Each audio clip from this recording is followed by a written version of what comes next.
Magandang araw po sa inyong lahat. Ang kwento natin sa araw na ito ay tungkol sa Baryo Maligaya. Dating payapa at puno ng kasiyahan, ngunit biglang nayanig ang katahimikan nang bumalik ang isang estrangherong matagal nang kinatatakutan ng mga tao. Yun ay walang iba kundi si Mang Archie. Ang lalaking ito ay may matikas na pangangatawan, halatang malakas at may otoridad ang bawat kilos. Ngunit sa kabila ng magandang katangian ito, meron siyang kapansanan. Bulag ang kanyang isang mata. At dahil sa kapansanan ito, naging kaaway siya ng mga taga-baryo. Kaaway na kanilang kinatatakutan. Kahit ilang taon na ang lumipas. Dahil sa kanyang muling pagpapakita, muling nabuhay ang takot sa puso ng bawat isa. Ngunit bakit nga ba siya labis na kinatatakutan?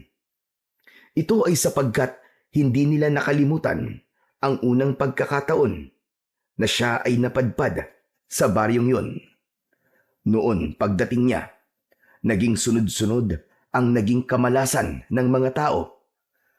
Natatagpo ang patay ang mga alaga nilang hayop na parang sinipsip ang dugo.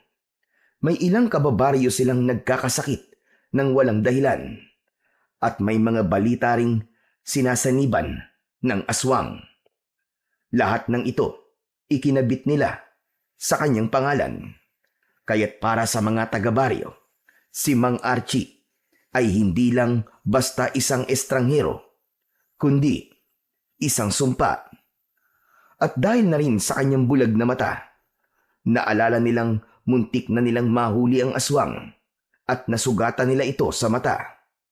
Kaya naman, nang makita nilang may sugat at nabulag ang mata ni Archie, mabilis siyang napagbintangan. Aswang daw ang estranghero, masama, mapanganib, at dapat nakatakutan. Pero totoo nga kaya ang bintang nilang yun sa lalaki o biktima lamang ito ng maling panghusga ng mga tao? Sino nga ba talaga si Mang Archie?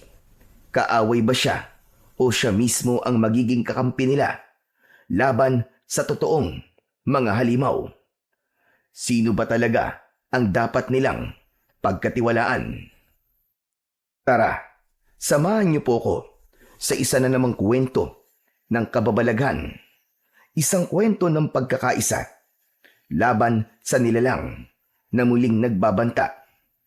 Ito ang kasaysayan ng Baryo Maligaya at ng estranghero na si Mang Archie na kanilang labis na kinatatakutan at kinamumuhian. Ngunit bago ang lahat mga idol, huwag po nating kalimutang mag-subscribe, mag-like, at i-hit ang notification bell sa aking YouTube channel na The Voice Addict at Apong Isaak para sa mas marami pang makapigil hininga na kwentong aswang at katatakutan mula sa mundo ng kababalaghan. Umpisahan na po natin ang kwento. Diyos ka! Tignan mo, Benjo! Bakit, Nay? Ang estranghero, nagbalik na. Hindi maaari ito. Ay nako, Nay, ang OA nyo naman. Bakit ba takot na takot kayo sa dayo na yan? Tanga! Hindi dayo yan. Pero bakit nagbalik yan? Akala ko ba ipatay na yan? Aba, hindi ko alam, Nay. Ngayon ko lang naman nakita ang taong yan eh. Bakit sa akin kayo nagtatanong? Alam ko. Nasabi ko lang yon at hindi ikaw ang kausap ko. Napakamot sa ulo si Benjo. Naguluhan sa mga salita ng kanyang ina. Napansin niyang takot ang kanyang ina. Hoy, ikaw, Benjo, ha? Huwag na huwag kang lalapit dyan. Nako, sinasabi ko talaga sa iyo. Yung lalaking yan, palaging may dalang kamalasan dito. Sumpa yan. Puisit yan. Ang tagal nang nawala naisipan na naman bumalik. Ano na naman bang sumpaan sinasabi niyo, Nay? Anong kamalasan yan? Saka sino ba yung tao na yan? Bakit parang ilag na ilag ang mga tao sa kanya? Napalingon si Benjo sa paligid. Nakita niya ang ilang tao na nagmamadaling pumasok sa kani-kanilang mga bahay. Ang iba ay napaantanda pa ng krus at tulad ni Aling Marta ay hindi din mapakali. Paanong hindi iilag ang mga tao sa kanya? Aswang ang taong yan. Ano ka nyo, aswang? Ano bang pinagsasasabi nyo, Nay? Nako, ikaw, Nay, ha? Masyado ka nang nagiging chismosa at tanda-tanda nyo na naniniwala pa kayo sa mga ganyan. Kung ano-ano na lang ang ibinibintang nyo sa tao. Kawawa naman. Hoy, hindi lang ito pagbibintang, no? Totoo ang sinasabi ko sa'yo. Aswang talaga ang lalaking yan. Bata ka pa lang noon nang huling mapadpad ang estrangherong yan dito sa lugar natin. Siguro hindi mo na natatandaan. Bakit, Nay? Ano bang ginawa niya? At ganyan ang tingin niyo sa kanya? Tunitig sa malayo si Aling Marta sa dayong naglalakad. Tapos ay iniisip ang nakaraan. Hindi mo na naaalala kasi maliit ka pang bata noon. Pero ako, hindi ko yun makakalimutan. Nung dumating yan dito, sunod-sunod ang masasamang pangyayari. Ilang gabi lang, may mga alagang baboy at kambing na natagpo ang patay. May kagat sa leeg, sinipsip ang dugo, wakwak ang tiyan at wala nang lamang loob. Tapos, may mga tao ring bigla na lamang nagkasakit. Walang dahilan, walang lunas. At palagi siyang nakikitang nasa paligid bago mangyari ang mga yon. Baka naman tsamba lang, Nay. Nagkataon. Hindi lahat ng kakaibang nangyayari ibig sabihin may aswang kagad. Kawawa naman yung tao kung siya agad ang pagbibintangan. Paano, Nay, kung halimbawa inosente siya? Napataas ang kilay ni Aling Marta. Halatang naiinis sa pagsaway ng kanyang anak. Malahimik ka nga dyan. Puro ka na lamang kontra. Anong tsamba ang sinasabi mo? Sige nga, sabihin mo, kung tsamba bang makita siya ng mga tao na palakad-lakad sa bukirin at kakahuyan tuwing 10 oras ng gabi? Sige nga. Sino bang matinong tao ang nag-iikot ng ganong oras? Sige nga, sabihin mo nga sa akin. Hindi nakasagot si Benjo. Tahimik siyang napatingin sa direksyon ng lalaki na patuloy na naglalakad ng tuwid at walang imik. Nay, kung totoo po yung sinasabi nyo, bakit naman kaya siya bumalik dito? Meron ba siyang babalikan? At yan ang kinatatakutan ko, Benjo. Baka kaya bumalik yan dito ay para maghiganti sa mga tao. Naku po, wag naman sana tayong madamay. Lumapit ang mga kumare ni Aling Marta at nakisali sa usapan. Lahat sila naiinis na muling bumalik ang estranghero at nagsimula na silang magkwentuhan ng tungkol sa nakaraan. Samantala, mula sa di kalayuan, isang matandang lalaki ang naglakad palapit sa mga tsismosa ng baryo. Siya si Kapitan Iking.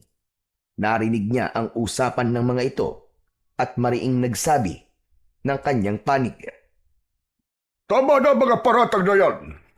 Hindi nyo alam ang totoo. Huwag kayong basta-basta humusga.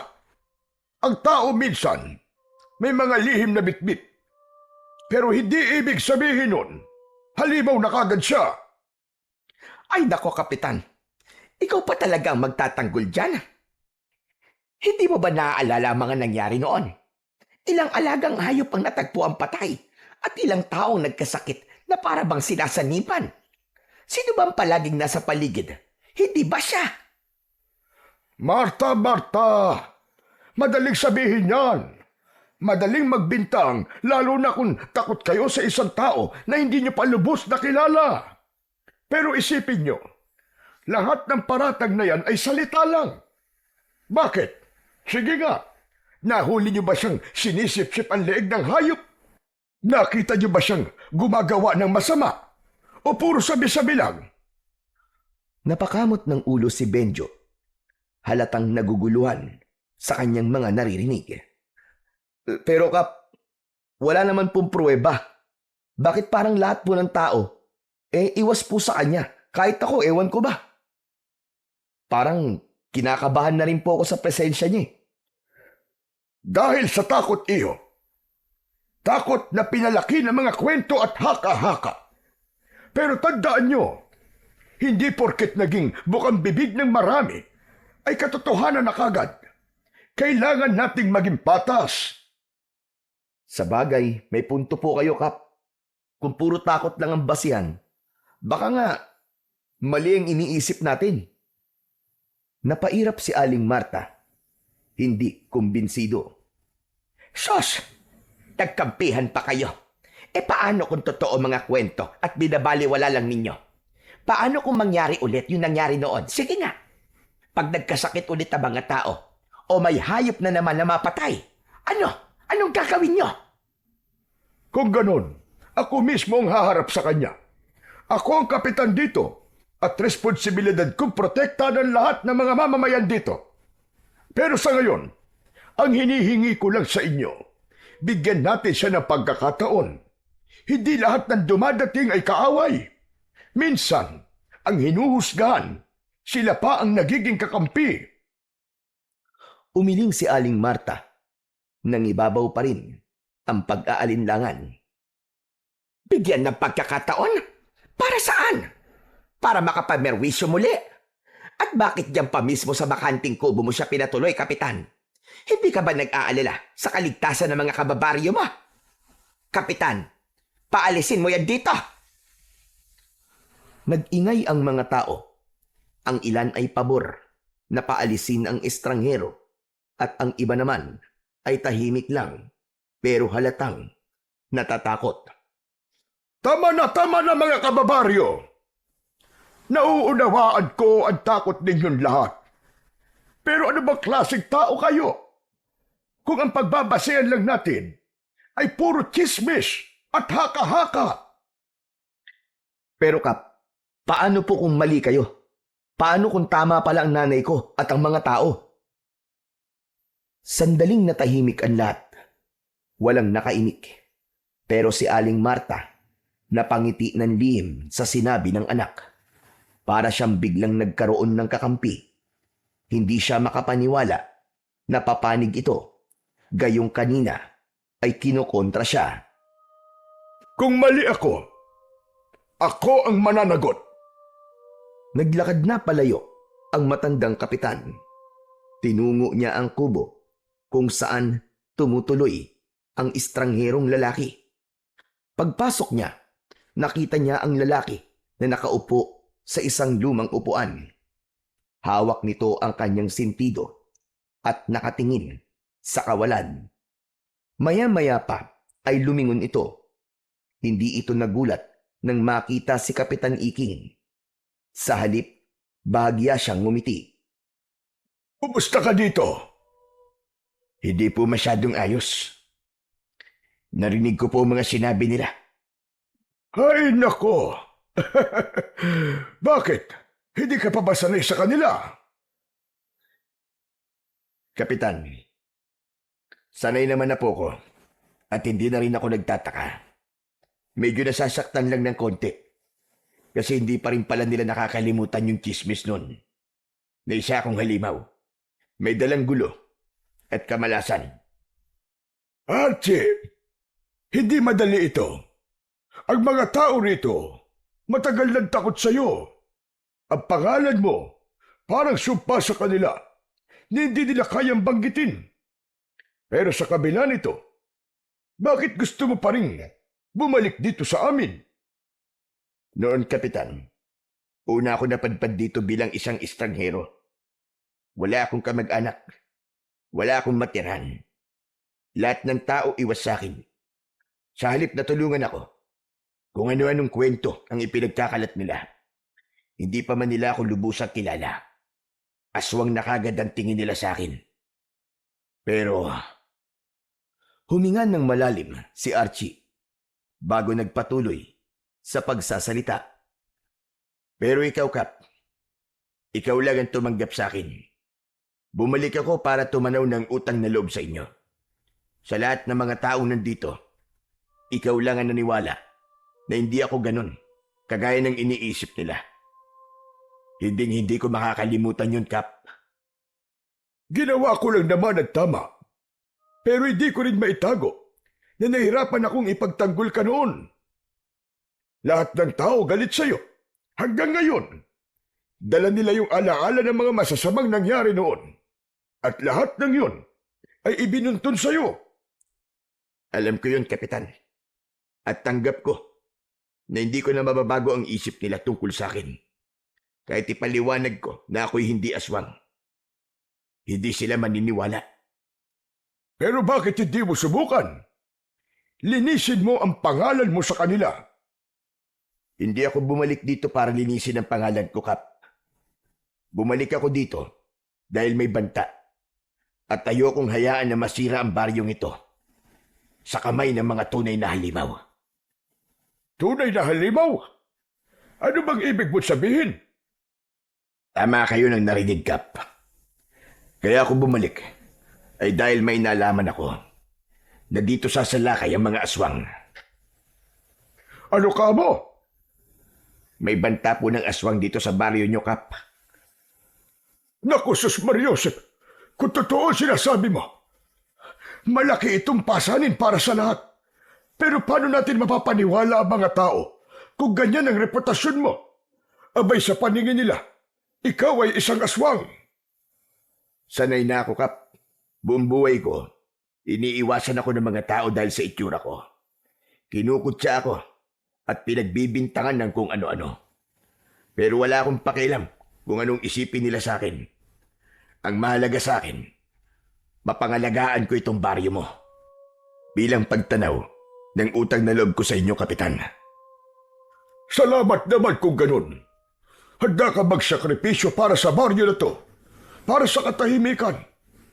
Pero may tanong lang ako. Ano ka ba talaga, Archie? Ano ang pagkatao mo? Tumayo ang estrangherong si Archie. Inilapag niya ang bag sa mesang maliit at saka marahang binuksan. Inilabas niya ang mga nakatagong mga matutulis na patalim, mga lubid at ilang gamit na hindi karaniwan. Tinignan niya si Kapitan ng derecho. Hindi ako aswang, Kapitan. Kundi, isa akong manunugis ng mga halimaw na kinatatakutan nila. Kaya ako madalas na nasa bukid o kaya nasa kakahuyan dahil doon naglalagi ang mga nilalang na yon. Halos hindi ako matulog para lang magbantay sa gabi. Para masiguro na walang mabibiktimang mga tao. Ganun ba? Grabe pala ang sakripisyo mo iyo. Hindi ko akalaing yun ang ginagawa mo, kahit na binabatikos ka ng lahat. Kaya nga po Kung tutusin, marami sa kanila ang utang ang buhay sa akin. Pero kahit kailan, ay hindi ko yun ipinagmalaki o naningil man lang sa kanila. Nanahimik ako. At nang matapos ang problema dito nun, umalis ako. At ngayon bumalik ako.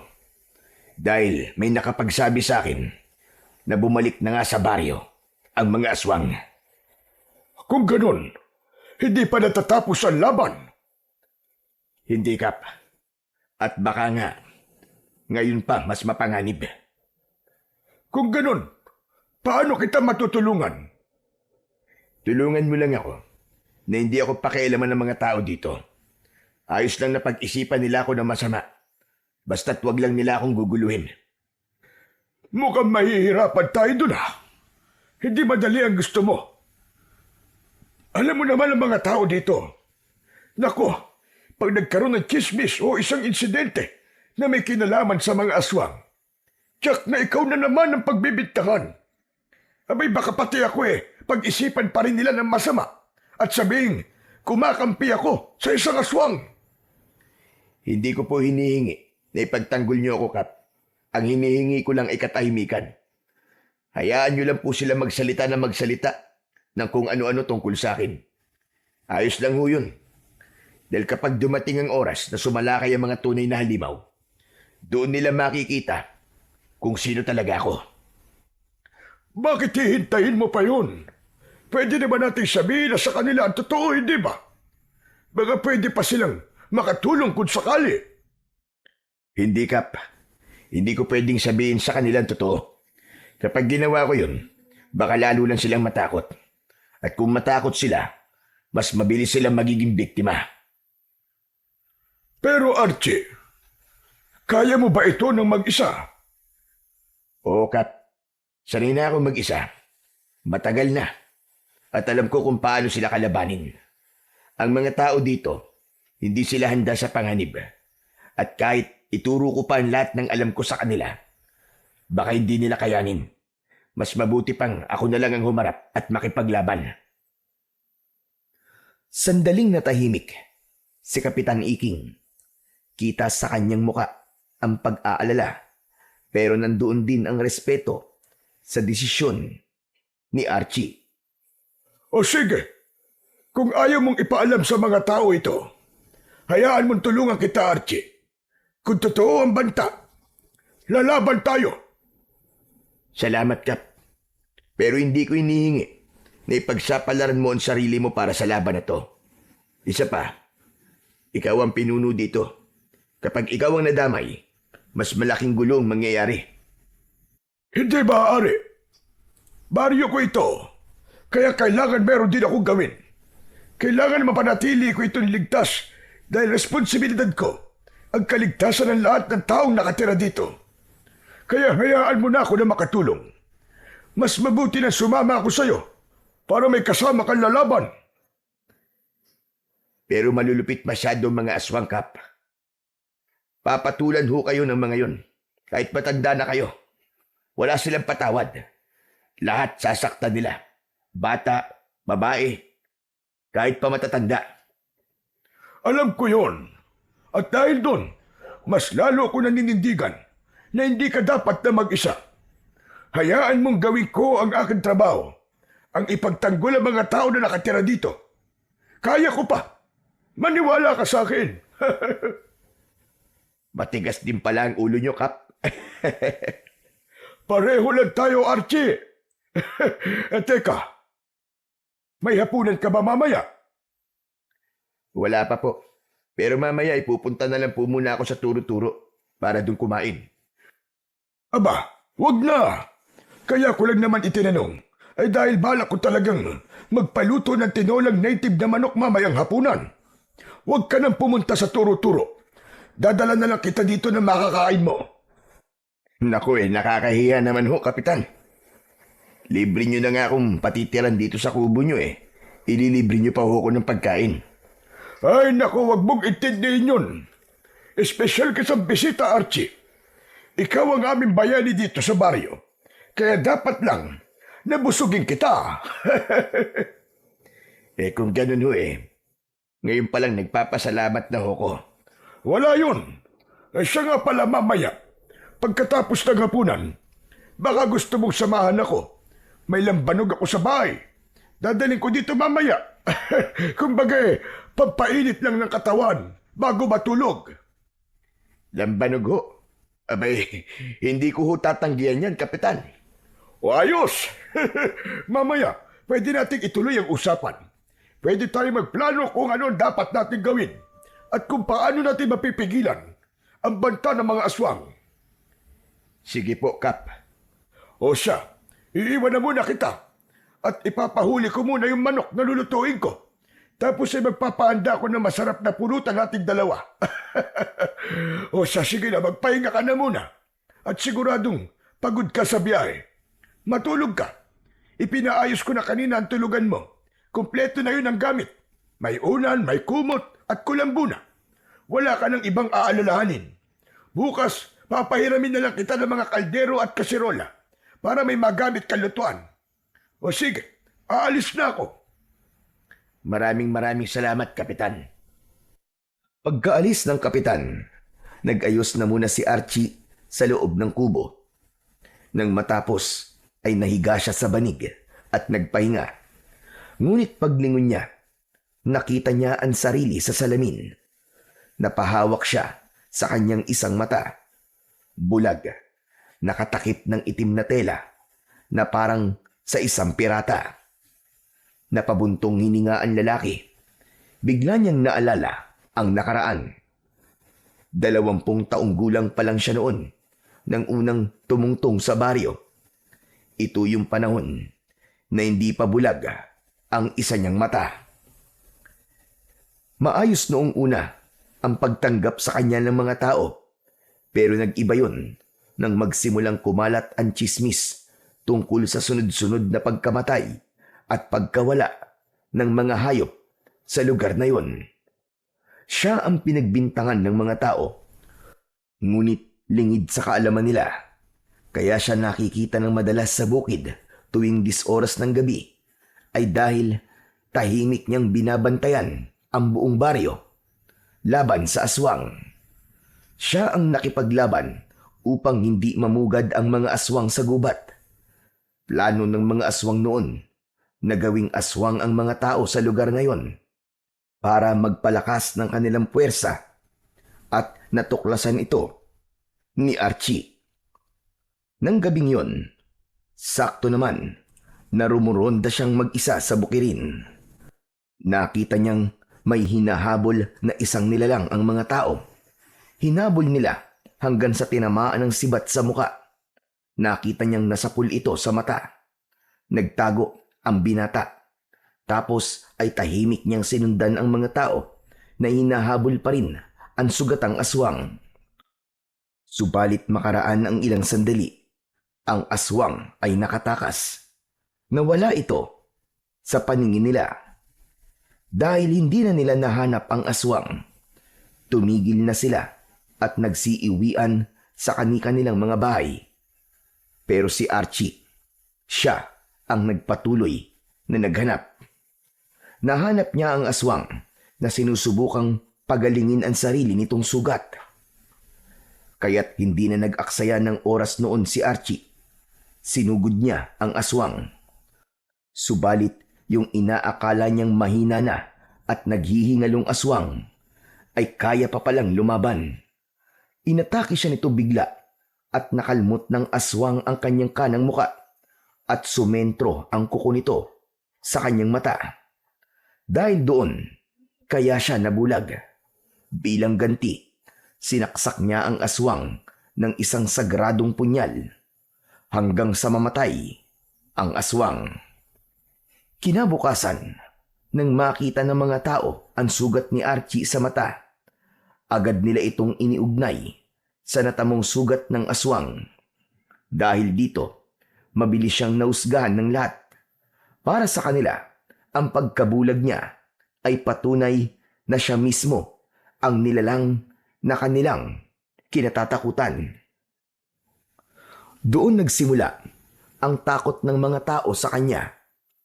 Hindi dahil sa may napatunayang may kasalanan siya, kundi dahil sa sugat na iniwan ng laban na yon. Hanggang ngayon, dala-dala niya ang bigat ng maling akala. Si Archie ay hindi isang halimaw, kundi mula siya sa pamilya ng mga antingero. Bata pa lamang siya nang masaksihan ang pinakamadilim na gabi ng kanyang buhay. Ang gabing pinaslang ng mga aswang ang kanyang ama at mga kapatid. Bagamat may anting-anting ang kanyang ama noon, hindi nito nakayanang ipagtanggol ang sarili. Lalo pa at ginamit ng mga aswang ang mga anak bilang panangga laban sa kanyang kapangyarihan. Isa-isang pinaslang ang kanyang mga kapatid. At dahil sa matinding konsensya at panghihinayang, nawala ng lakas ng loob ang kanilang ama. Pinili nitong mamatay kaysa mabuhay na dala ang bigat ng pagkatalo at ang katotohanang hindi niya naipagtanggol ang sariling mga anak. Si Archie lang ang nakaligtas. Galing siya noon sa gala at habang papalapit sa kanilang bahay, nakita niya mismo ang maraming aswang na nagmamadaling lumabas at mabilis na naglaw sa dilim. Doon niya nadatnan ang karumal-dumal na sinapit ng kanyang buong pamilya. Mula noon, isinumpa ni Archie na ilalaan niya ang buong buhay sa pagpuksa sa mga aswang. Ilang sandali pa ay dumating na si Kapitan. May bitbit itong ilang baunan at isang galon ng lambanog. Agad niya itong ipinasok sa loob ng kubo. Halika na, Archie. Kumain na tayo. Siguradong masarap itong tinola. Huwag kang mahihiya, ha? At pagkatapos nito, sisimulan na natin ang ating pag-inom. Agad na inilapag ng matandang kapitan ang mga baunan sa mesa at binuksan isa-isa. Kumalat sa buong kubo ang mabangong amoy ng tinola. Umuusok ito. May konting ginataang gulay din, pritong tilapia at mainit-init na kanin. Bakap, napakabango naman ang mga dala mo. Ngayon pa lang parang nagugutom na ako Abay, syempre. Masarap magluto ang kasama ko sa bahay. Saka hindi pwedeng simpleng pagkain lang ang ihahain ko sa'yo. Dapat espesyal ang lahat. Oh, heto ang tinola. Tikman mo. Malambot ang karne at malasang malasa talaga. Kaagad nang naupo si Archie at hinarap ang pagkain. Agad siyang kumuha ng sabaw at nalasahan ng init at linamnam nito. Napahinto siya sandali at napangiti. Bakap, totoo nga, masarap Malasa ang sabaw, saka tamang-tama ang timpla ng luya at malunggay. Namiss ko ito, Kap. Salamat naman at nagustuhan mo. Pero alam mo ba kung anong sikreto ng putahing yan? Ano ho, Kap? Bukod sa sariwa ang karne, sariling talim din ang luya at malunggay. Ganon din ang papaya na sahog niyang tinola. Kaya iba talaga ang lasa niyan kumpara sa ibang luto. Lahat sariwa, walang kemikal. Ayos po yun Maganda sa katawan ng ganitong pagkain. Pampalakas. Tama ka. O sige na, kumain ka lang Magpakabusog tayong dalawa. Habang kumakain, nagpatuloy sila sa masayang usapan tungkol sa kanilang kinakain. Napaisip si Archie habang sinusubo ang tinola. Hindi lang dahil sa sariwang sahog at gulay, kaya masarap ang lasa nito. Ang tunay na dahilan ay ang pakiramdam ng pagtanggap at pagpapahalaga. Para kay Archie, yun ang unang pagkakataon matapos ang matagal na panahon na may taong nagmalasakit sa kanya. Pagkatapos kumain, nagsimula na silang uminom. Alam mo, iyo, kung ako lang ang masusunod, gusto ko matigil ng chismis tungkol sa iyo. Pero alam mo naman ang mga tao dito, di ba? Huwag na po kayong mag-alala, Kap. Ayos lang po yun. Tulad ng sinabi ko, naiintindihan ko naman sila. Masaya na po kung may naniniwala sa akin, maski isa. Sapat na ho yun. Nagpatuloy ang kanilang inuman hanggang sa hindi na nila namalayan ang oras. Lumalim ang gabi at inabot pa sila ng madaling araw. Habang tumatagal, lalo pang naging masaya ang kanilang kwentuhan. Nagbahagi sila ng kani-kanilang karanasan sa buhay. Masaya sila at panay ang tawanan, tapos biglang malulungkot. Paiba-iba sila ng emosyon. Habang lumalalim ang usapan nila, isa lang ang napagtanto nila. Parehas silang walang sariling pamilya. Pareho silang tumandang binata. Lumipas pa ang ilang sandali at kapwa na sila lasing. Si Kap halos hindi na makatayo at nakatulog na lang sa lapag ng kubo. Ganon din si Archie. Kinabukasan, nagising si Archie nang makarinig ng kaguluhan sa labas. May mga tao sa bakuran ng kubo. Paglabas niya, nakita niya si Aling Marta na siyang nangunguna sa gulo. Sigaw ito ng sigaw at galit na galit sa hindi niya malamang dahilan. Halos lahat ng mga kapitbahay ay naroon. Ikaw na hayop ka! Ang kapal ng mukha mo magpakita pa dito sa harap namin! Malas ka talaga dito! Malas! Salot! Teka. Ano bang nangyayari? Bakit ho galit na galit kayo? Aba, at talagang nagmaang-maangang kapang hayop ka! Ang kapal talaga ng mukha mo! Wala akong panahon sa inyo. Kung wala kayong sasabing matino, magsialis kayo dito. Ang kapal ng mukha mo! Matapos mong patayin ng mga alaga kong baboy, ipagtatabuyan mo kami! Alam mo bang 2 araw na lang ay maaari ng mga baboy ko? Ilang buwan kong inalagaan tapos papatayin mo lang? Wala kang awa, animal ka! Umalis na ho kayo dito. Hindi ako pumatay sa baboy mo. Talaga ba? Tatanggi mo pa ha? Hoy! Walang ibang gagawa nun kundi ikaw. Alam namin kung ano ka. Aswang ka! Huwag mong ipagkaila. Yung 2 baboy ko na pinatay at nilapa mo. Pambayad ko sana yun sa mga utang ko. Inaasahan ko na sana makakaahon kami kahit paano. Pero anong ginawa mo? Nilaman mo lang na parang wala lang. Umiyak si Aling Marta, pero ang galit ay nangingibabaw sa kanyang boses.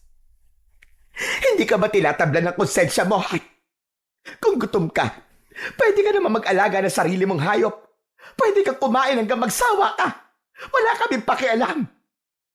Pero bakit pati pag-aari ng iba, pinakikialaman mo? Wala kang awa, hayop ka.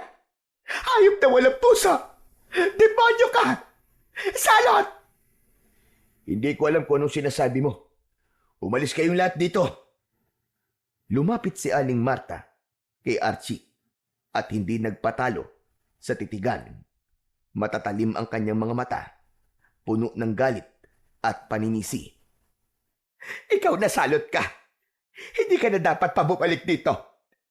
Simula nang tumungtong ka sa baryong ito, ikaw na ang dahilan kung bakit takot ang mga tao sa tuwing sasapit ang dilim. Hindi makatulog ang mga bata dahil sa alulong ng mga aso at ingay ng mga hayop sa paligid.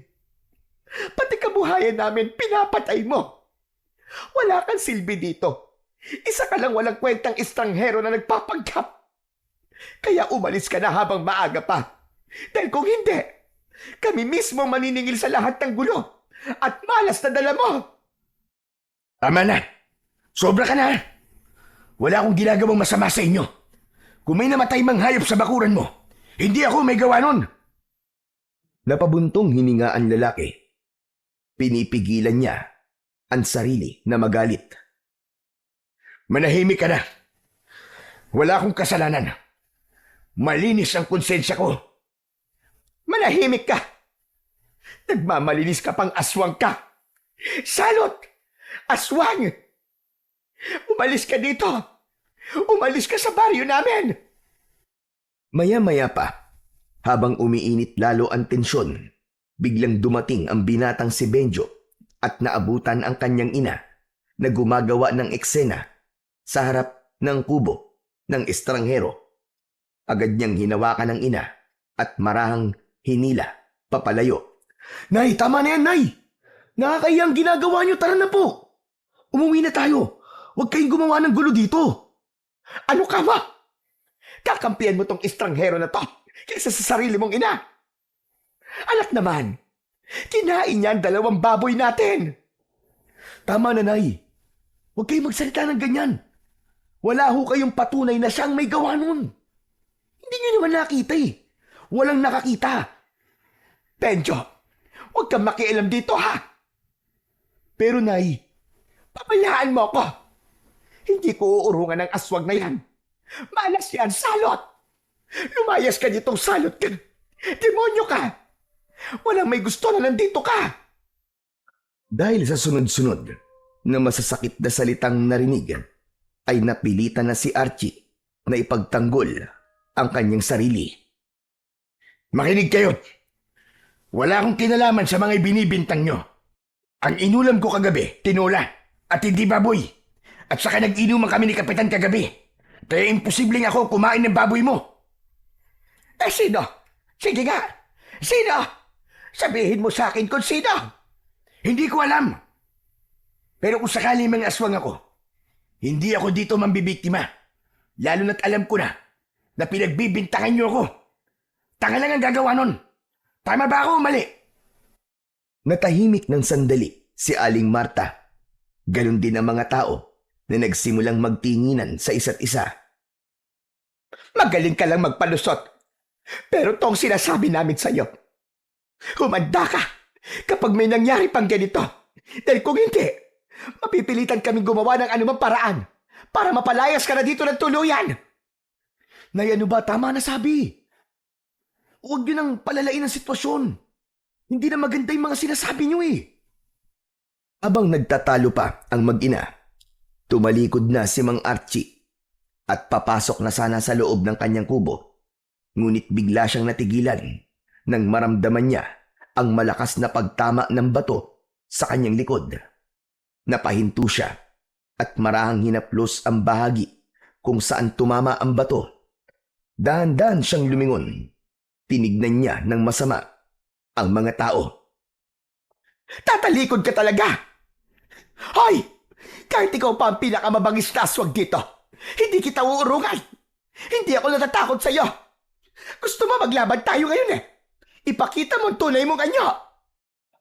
Muling napako ang mata ng lahat kay Mang Archie. Hinintay kung ano ang gagawin niya, kung siya ba ay lalaban o magpapasensya.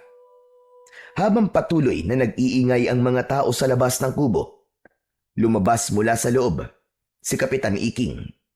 Hawak nito ang ulo na mabigat dahil sa labis na kalasingan kagabi. Ano na naman ba ito? Anong kaguluhan to? Kaya aga-aga nag-iingay kayo.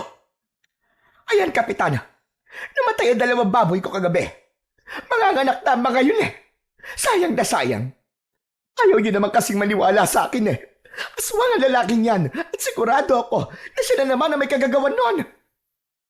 Nako, kayo talaga. Bakit ba ang hilig niyo sa mga ganyan? Palagi na lamang kayong nagbibintang kahit wala naman kayong ebidensya. Paano niyong masasabi na si Archie ang may kagagawan nun? Magkasama kaming 2 kagabi hanggang ngayong umaga. Napasobra nga ang inom namin eh. Ano? Magkasama kayo na magdamag? Oo, medyo napasarap ang kwentuhan namin. Kaya inabot kami ng halos madaling araw. Kaya imposible na siyang may gawa ng sinabi niyo. Kung may nangyari mang masama sa mga baboy mo, hindi siya ang may kagagawan nun. Hindi siya ang may kasalanan. Nagkatinginan ang mga tao sa paligid. May ilan na tila nahiya. May iba namang halatang hindi pa rin kumbinsido, pero napilitan na lamang na manahimik. Teka, totoo ba yung sinasabi mo, Kapitan? Baka naman, dinadaya mo lang kami. Aba, bakit naman ako mandadaya? Ano ba tingin niyo sa akin? Kapitan ako rito, Marta. Hindi ako magsisinungaling para lamang pagtakpan ang masama. Kung may kasalanan talaga si Archie, ako mismo ang unang kakastigo sa kanya. Pero sa pagkakataong ito, kayo ang nagkamali. Hindi siyang may gawa. Dahil sa sinabi ng kapitan, biglang natahimik ang lahat. Ang ilan sa mga tao ay napakamot na lamang sa ulo. Tila nahiya sa kanilang naging paratang sa estranghero. Isa-isa na rin silang nagsiuwi. Si Mang Archie naman ay tahimik lang na tumalikod. Hindi na siya umimik at dahan-dahan na lang na pumasok sa loob ng kubo. Nagsara na siya ng pinto. Ay nako, sabi ko naman kasi sa inyo na masyado kayong mainit, kaya yan. O ano ka ngayon? Manahimik ka, kundi kukutusan kita dyan. Makalipas ang ilang sandali, ay napilitan na ring umuwi ang ginang. Masama ang loob niya na napahiya siya. Napakuyom ang kanyang mga kamao. Halatang gigil na gigil. Mahuhuli ko din ang hayop na yan. Humanda siya. Babantayan ko siya. At sa oras na mapatunayan kong aswang talaga siya, patay siya sa akin. Hala si nanay, tama na nga yan, nay. Dami-dami niyo pa sinasabi. Pagka-uwi ng mag-inang Aling Marta at Benjo, tahimik ang buong bahay. Pumasok si Benjo at diretsyong naupo sa bangko. Samantalang si Aling Marta naman ay padabog na isinara ang pinto. Halatang hindi pa rin humuhupa ang init ng ulo. Kung hindi ka lang sana nakialam kanina, anak, malamang napaalis na natin yung hayop na yun dito sa baryo eh. Ano bang naisip mo? At ipinagtatanggol mo pa siya? Napayuko si Benjo. Pinipigilan ang sarili na sumagot ng pabalang. Ilang saglit siyang natahimik bago nagsalita. Nay, hindi naman tama kasi yung ginagawa niyo. Wala naman kayong matibay na ebidensya eh. Tapos gigil na gigil kayo na siyang may gawa. Paano kung hindi pala? Paano kung nagkamali talaga kayo? Ba't ako pa ang mali kayon? Ako pa ang walang alam? Nakita mo ba mga baboy ko, Benjo? Dalawa yon, patay lahat. Sino pa ba ang gagawa nun, kundi yung hayop na yon? Nay, yun na nga yung sinasabi ko. Hindi pwedeng basta-basta tayo magturo ng walang patunay. Paano kung idemanda kayo ng tao? Ang hirap na nga ng buhay, maididemanda ka pa ng paninirang puri. Paano na? Paano kung makulong ka? O kaya pagbayarin ka ng danyos? Ang kapal na lang ng mukha niya kapag ginawa niya yon. Ay, nako. Anong hay nako sinasabi mo? Hoy, Benjo, kung makabuntong hininga ka dyan, ha? Akala mo, hindi ako nanay mo, ha? Parang mas kinakampihan mo pa yung estrangerong yun, ha? Kesa sa akin. Hindi agad nakasagot si Benjo. Umiling na lang siya. Sabay na pakamot sa batok. Hindi naman sa ganun, Nay. Gusto ko lang itama yung nakikita kong mali. Kung may ebidensya, ako pa ang unang tatayo sa tabi nyo. Pero kung puro hinala lang, baka tayo mapahiya sa bandang huli. Namilog ang mga mata ni Aling Marta. Hindi makapaniwala sa narinig. Maya-maya pa, namuo ang luha sa kanyang mga mata. Ganun na lang ba kaliit ang tingin mo sa nanay mo, ha, Benjo? Na para bang wala akong alam. Na parang wala akong kwenta. Na ako pa ngayon yung nagsisinungaling. Ganun pa. Nataranta si Benjo. Tumayo siya at lumapit sa kanyang ina. Nay, hindi ko naman po sinasabi na wala po kayong alam. Hindi rin po ako naniniwala na nagsisinungaling kayo. Pero Nay, iba po yung kutob sa ebidensya. Gusto ko lang po na sigurado tayo bago tayo kumilos. Ayoko kayong mapahamak, Nay. Ano ba gusto mo gawin ko? Tumingin na lang habang unti-unti tayo nilalamon ng malas na dala ng taong yan. Hindi ko kayang hayaang mawala ang lahat na pinagpagura natin, anak. Tulungan mo naman ako. Huminga ng malalim si Benjo. Ramdam ang bigat ng sitwasyon. Ano po bang gusto niyong gawin ko, Nay? Gusto kong makakuha tayo ng ebidensya. Yung ebidensya na magpapatunay sa lahat na hindi nga ako nagkakamali. Na tama ang hinala ko na mula pa noon. Hindi ako papayag na lumipas sa mga araw na parang walang nangyayari. Kailangan masampal sa mukha ng lahat ng tao dito na totoo. Totoo ang sinasabi ko. At ikaw lang ang aasahan ko para doon, Benjo. Ikaw lang. Natigilan si Benjo. Ramdam niya ang bigat ng responsibilidad na ipinapasa sa kanya ng kanyang ina. Nay, paano halimbawa kung wala tayong makitang ebidensya? Meron, anak. Sigurado ako meron. Hindi ako maaaring magkamali. Kailangan lang natin na maging matyaga. Obserbahan natin yung tao na yon. Sundan kung kinakailangan. Alamin kung ano mga ginagawa niya tuwing gabi. May lalabas at lalabas na katotohanan. Himik si Benjo. Nakatitig siya sa kanyang ina na puno ng determinasyon. Kita pa rin ang luha sa mga mata, pero mas nangingibabaw ang galit at paniniwala. Ilang sandali pa'y napabuntong hininga siya at tumango. Sige, Nay, kung yan po ang gusto niyo gagawin ko, tutulungan ko po kayo. Salamat, anak. Salamat. Alam kong maaasahan kita. Alam kong hindi mo ako pababayaan. Kailangan nating gawin ito. bago pa lumala ang sitwasyon dito sa baryo natin. Tumango na lang si Benjo kahit may halong alinlangan ang kanyang puso. Sa mga oras na yon ay hindi niya alam kung saan hahantong ang desisyon niyang yun na sundin ang utos ng kanyang ina. Samantala, pagsapit ng hapon bandang 6:00, naging kapansin-pansin ang pagbabago ng baryo. Ang dating masigla at maingay na kalsada ay biglang natahimik. Halos wala nang makitang tao sa labas. Ang mga tindahan ay nagsara ng mas maaga kaysa karaniwan. Kahit ang mga kariton ng mga naglalako ay wala na sa lansangan. Sarado na ang lahat ng mga pintuan.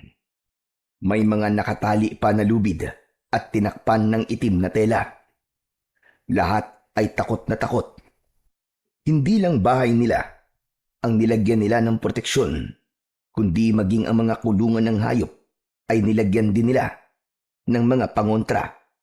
Sinabuyan nila ng asin ang mga bubungan at sahig at nagsabit ng mga nakataling bawang.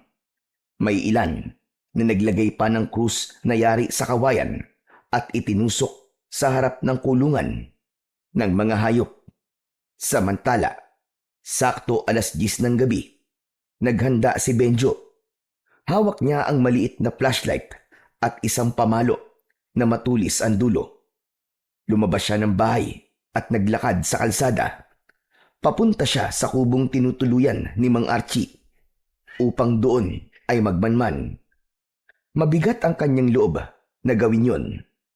Pero dahil sa pagmamahal sa kanyang ina, mas nangibabaw ang kagustuhan niyang malaman kung ano ba ang katotohanan. Tahimik na tahimik ang buong baryo ng mga oras na yun. Ngunit habang naglalakad sa madilim na daan, biglang may narinig siyang boses mula sa kanyang likuran. Benjo! Aba! Anong ginagawa mo rito sa labas na ganitong oras? Ay, Diyos ko! Ay, Kap! Kayo pala! Nagulat ako. Akala ko kung sino na eh. Pasensya ka na. Ako man nagulat nang makita kita na naglalakad dito. Saan ka ba patungo niyan? Naglalakad-lakad lang ho. Naglalakad-lakad? Abay bakit? Hindi ka ba takot sa aswang? Hindi po. Hindi po ako takot. Gusto ko lang pong malaman ang totoo. Totoo? Ano bang ibig mo sabihin? Kung totoo bang may aswang talaga? O kung yung estranghero na yun ba talaga ang pumatay sa mga baboy namin? Ayoko pong makinig sa sabi-sabi. Kaya gusto ko po, ako mismong makaalam ng totoo. Sandaling natahimik si Kapitan Iking. Tinitigan niya si Benjo bago muling nagsalita. Totoo ang mga aswang, Benjo. At sa ngayon, totoo ring may gumagala dito sa baryo natin. Sigurado po ba kayo sa sinasabi niyo, Kap? Totoo ba talaga? Tumango si Kapitan Iking. Seryoso ang muka. Meron talaga. At yung aswang na yun, ang talagang pumatay sa mga baboy nyo. Kung ganun, Kap, sino ang aswang? Yung bang estranghero? Archie ang pangalan niya, Benjo. Hindi estranghero. Makinig ka sa akin. Imposible na si Archie ang aswang na yun. Mabait siyang tao. Hindi siya gaya ng iniisip ng marami dito sa ating baryo. May ibang nilalang na nagkakalat ng lagim dito. At yun ang dapat kong alamin kung sino. Hindi agad nakapagsalita ang binatang si Benjo. Sa loob-loob niya, hindi niya akalain na ganito ang sasabihin ng kanilang kapitan.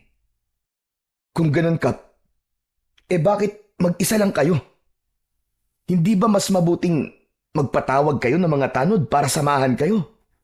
Aba, Kap, delikado tong ginagawa nyo. Gagawin ko din yan. Pero kailangan ko munang makita ang hayop na yun bago ko magpatulong sa buong barangay sa pagtugis sa kanya. Bago pa makasagot si Benjo ng kanyang saloobin, bigla silang nakarinig ng malalakas na alulong ng mga aso. Paulit-ulit, parang galit na galit. Natigilan ang dalawa. Kapwa nagkatitigan. Bago muling nag-usap. Kap, narinig niyo ba yun? Oo, dun sa banda ron. Halika, puntahan natin. Kap, teka lang. Baka delikado eh. Kung takot ka, umuwi ka na. Sige na, ako na lang ang pupunta. Napakagat ng labi si Benjo. Kahit natatakot, hindi niya kayang pabayaang mag-isa ang kanilang kapitan. Hindi, Kap. Sige, sasama ako. Kailangan kong makita rin kung ano yun. Mabilis silang naglakad. Sinusundan ang tunog ng mga alulong. Habang papalapit sila, mas lalo itong lumalakas. Pati ang mga manok at baboy sa paligid. Parang nagkakagulo. May mga ibon na biglang nagsiliparan. Pawisan na si Benjo. Kinakabahan siya. Pakiramdam niya, bawat hakbang nila ni Kapitan ay papunta sa isang bagay na kanyang kinatatakutan.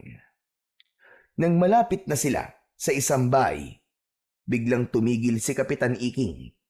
Tumingala ito sa bubong ng bahay na yon. Medyo wag kang maingay.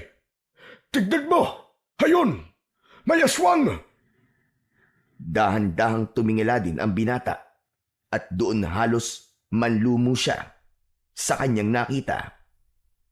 Sa ibabaw ng bubong, may isang nilalang na nakadapo, isang itim o mabalahibong tao na may matatalim at mahabang kuko. Pulang-pula ang mga mata at may dilang mahaba, nakalawit at naglalaway. Halos hindi makahinga ang binata dahil sa labis na nerbiyos. Diyos ko po, may aswang nga!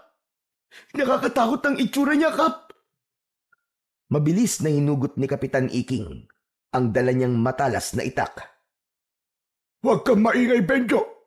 Kapag nakahalata yan, baka bigla tayo salakayin. Napakapit si Benjo sa katawan ng puno. Nanlalambot ang tuhod niya habang pinagmamasdan nila ang nilalang. Dahan-dahan itong gumapang sa bubong. Para bang may hinahanap. Ang alulong ng mga aso ay mas lumakas. Halatang ramdam din nila ang presensya ng halimaw. Kap, anong gagawin natin? Baka bigla tayong makita niyang aswang. Kung sakaling bumabayan, ako ang haharap sa kanya. Ikaw, tumakbo ka kagad at tawagin mo ang mga tao. Hindi ko kayo iiwan dito, Kap. Kung mamamatay tayo, sabay ho tayo. Ikaw ang bahala. Pero, handa ka ba talaga mamatay? Opo. Bagyang ngumiti si Kapitan Iking. Sa kamarahang tumango. Biglang tumigil sa pagkilos ang nilalang. Dahan-dahan itong iniangat ang ulo at nakatuon ang pulang mga mata sa direksyon nila. Para bang nararamdaman ito ang kanilang presensya. Nag-angat ito ng katawan at umungol ng malalim. Kasunod, ang paglabas-masok ng mahaba nitong dila na animo ay sa ahas. Nagtago sila sa likod ng malaking puno at nanatiling tahimik. Ilang sandali pa ay muling sumilip ang kapitan at nakita niyang hindi na nakatingin ang aswang. Hindi inalis ng kapitan ang tingin sa aswang, ngunit sa muling paglingon ng kalaban ay nahuli nito si kapitan na nakasilip. Bigla itong sumingasing. Naglabas ng tunog na parabang sa ahas. Nakita niya tayo, Kapitan. Anong gagawin natin? Humanda ka, iyo. Hindi natin maiiwasan to. Lalaban tayo. Sa isang iglap, tumalon ng aswang mula sa bubong at bumagsak sa gitna ng kalsada. Ilang hakbang lang ang layo sa kanila. Muling umalulong ang mga aso. Mas malakas at mas marahas. Nakangisi ang nilalang. Tila pinapakita ang matatalas nitong mga pangil na may bakas pa ng dugo. lalong dumikit ang binata sa kapitan. Halos manginig na sa labis na takot. Ngunit matapang si Kapitan Iking.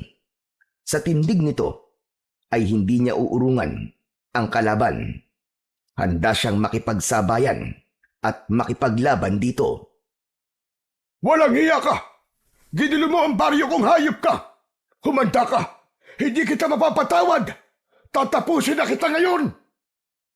Ngumisi lang ang aswang. Tapos ay bigla itong nagbago ng anyo. Naging isang mabangis na itim na aso at hindi nila inaasahan ang sunod nitong ginawa. Tumakbo ito palayo sa kanila. Tinungo ang madilim na kakahuyan ng mabilis. Kap! Tumakas siya! Oo, pero babalik ang hayop na yun. Hindi yan titigil hanggat hindi siya nakakapambiktima. Naglakad ang kapitan papunta sa bahay kung saan nakadapo kanina ang aswang. Kumatok siya ng mariin sa pinto at ilang sandali ay may sumilip na tao. Dali-dali niyang inalam ang kalagayan ng pamilyang naroon. Nakahinga siya ng maluwag nang malamang ligtas naman ang lahat.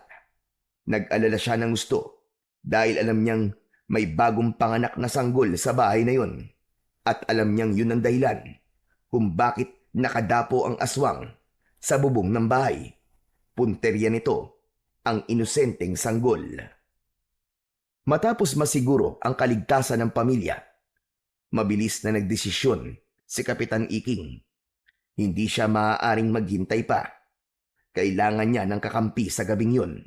At ang unang pumasok sa isip niya ay si Mang Archie. Mabuti pa'y umuwi ka na, Benjo. Delikado na dito sa labas. Sige na, ako nang bahala. May kailangan lamang akong puntahan. Sasamahan ko po kayo, Kap. Makulit ka talaga, no? Ay, Diyos ko. Bahala ka na nga. Pagdating nila sa bahay ni Archie, walang tao, tahimik ang paligid, nakasara ang mga bintana, at sa labas nakakandado ang pintuan. Napatingin si Benjo kay Kapitan Iking at parehas nilang dala ang kakaibang kaba. Kap, walang tao dito ah. Asan yung estrangero? Umuwi na tayo, Benjo. Pero Kap, Halika na. Ihatid na kita sa inyo. nanahimik na si Benjo at sumunod na lang sa matandang kapitan. Tahimik silang naglakad at pagdating sa bahay nila ay agad na sumalubong si Aling Marta. Kapitan, bakit niyo ho kasama ang anak ko? Inihatid ko lang siya, Marta, para siguradong ligtas na makauwi. Pwede ba? Nakikiusap ako sa'yo. Huwag mo na sanang pilitin si Benjo na sumali sa mga bagay na hindi naman niya dapat pinakikialaman. Baka mapasubo pa ang bata sa alanganin. Alam mo namang delikado ngayon, hindi ba? Natahimik si Aling Marta. Hindi niya inaasahan ang direktang pagsaway mula mismo sa kapitan. Sandali siyang natigilan. O siya, sige na. Iiwan ko na kayo. Nanatiling tikom ang labi ni Aling Marta habang pinagmamasdan ang nakatalikod ng matanda. Tara nanay, pumasok na ho tayo sa loob. Pagkapasok nila sa bahay, agad na hinarap ni Aling Marta ang kanyang anak. O ano? Ano nangyari, anak? Sabihin mo sa akin. Nay, totoong may aswang. Kitang-kita namin ni Kapitan. Nasa itaas ng bubong ni Nanang Ising. Sabi ni Kapitan, yung sanggol na bagong silang ang puntiryang biktimay ng aswang na yun. Sinasabi ko na nga ba? May aswang na talaga dito sa baryo natin. Di ba tama ako, anak? Nako, puti naman pala at kasama mo si Kapitan. O ano nangyari pagkatapos? Nahuli niyo ba yung aswang? Hindi, Nay. Naging aso tapos mabilis na tumakas. Hindi na namin naabutan eh. Kaya si Kap, agad namin pinuntahan si Mang Archie para humingi sana ng tulong kaso walang tao sa kubo niya eh. Sarado. Halos mapatalon si Aling Marta sa kanyang narinig. Panay ang kumpas nito ng kamay habang nagsasalita. Ayun na! Kita mo na, di ba? Tama ako. Aswang nga ang taong yun. Siya nga ang aswang. Teka lang po, Nay, teka lang. Wala naman po akong sinabing aswang si Mang Archie ah. Tigilan mo na nga ang pagtawag sa pangalan niya. Baka pati tayo ay malasin. At saka ano bang kailangan mong patunay? Sige nga.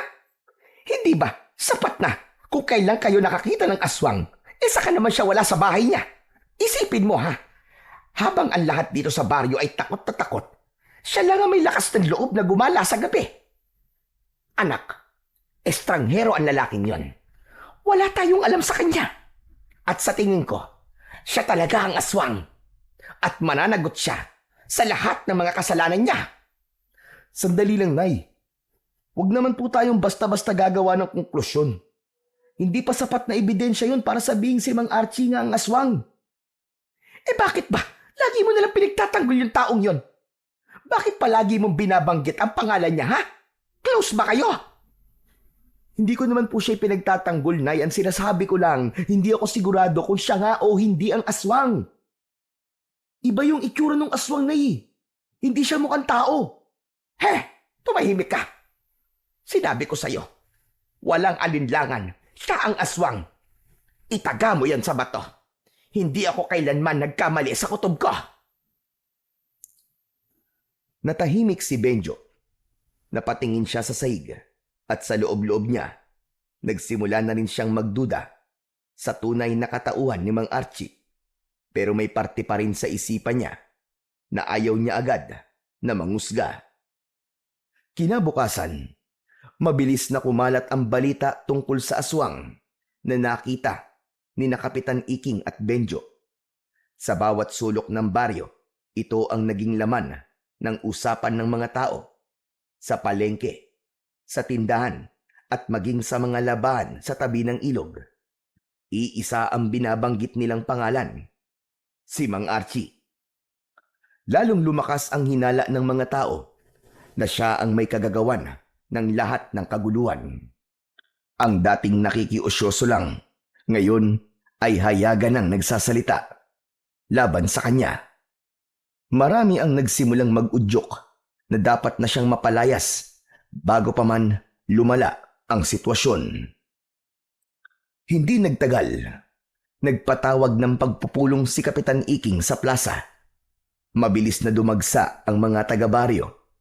Naging mainit agad ang diskusyon at hayagan nilang ipinakiusap sa kapitan na kailangan ng paalisin si Archie sa kanilang lugar. Ngunit sa gitna ng matinding diskusyon, tumayo si Kapitan Iking at mahigpit na tumutol sa kagustuhan ng nakararami.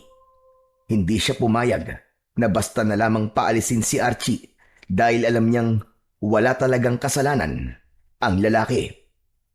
Dahil dito, nagkaroon ng mainit na pagtatalo sa pagitan ng kapitan at ng mga tao. Maski kay kapitan, ay galit na rin ang iba. Ngunit sa kabila ng matibay na paninindigan ni Kapitan Iking, hindi pa rin natigil ang bulong-bulungan at galit ng mga tao. Ipinaliwanag niya na ang tunay na dahilan kung bakit siya nagpatawag ng pagpupulong ay hindi upang pag-usapan ang pagpapaalis kay Mang Archie, kundi para humingi ng tulong at kooperasyon ng lahat. Gusto niyang magtatag ng mahigpit na pagbabantay sa gabi, mag-ikot sa paligid ng baryo at magsagawa ng ronda upang masiguro ang kaligtasan ng bawat isa. Sandali nga. Bakit kailangan pang magsagawa ng ganyan, Kapitan? Alam naman natin kung sino na ang aswang. Bakit hindi na lang palayasin? Sumang-ayon ang nakararami at dahil doon, kinontra nila ang solusyon na sinabi ng kanilang kapitan. Sa puntong yun, ramdam ni Kapitan Iking na tila nag-iisa na lamang siya sa kanyang paninindigan. Kahit papaulit-ulit niyang iginiit na siya mismo ang mananagot kung mapatunayan ang mga hinala laban kay Mang Archie.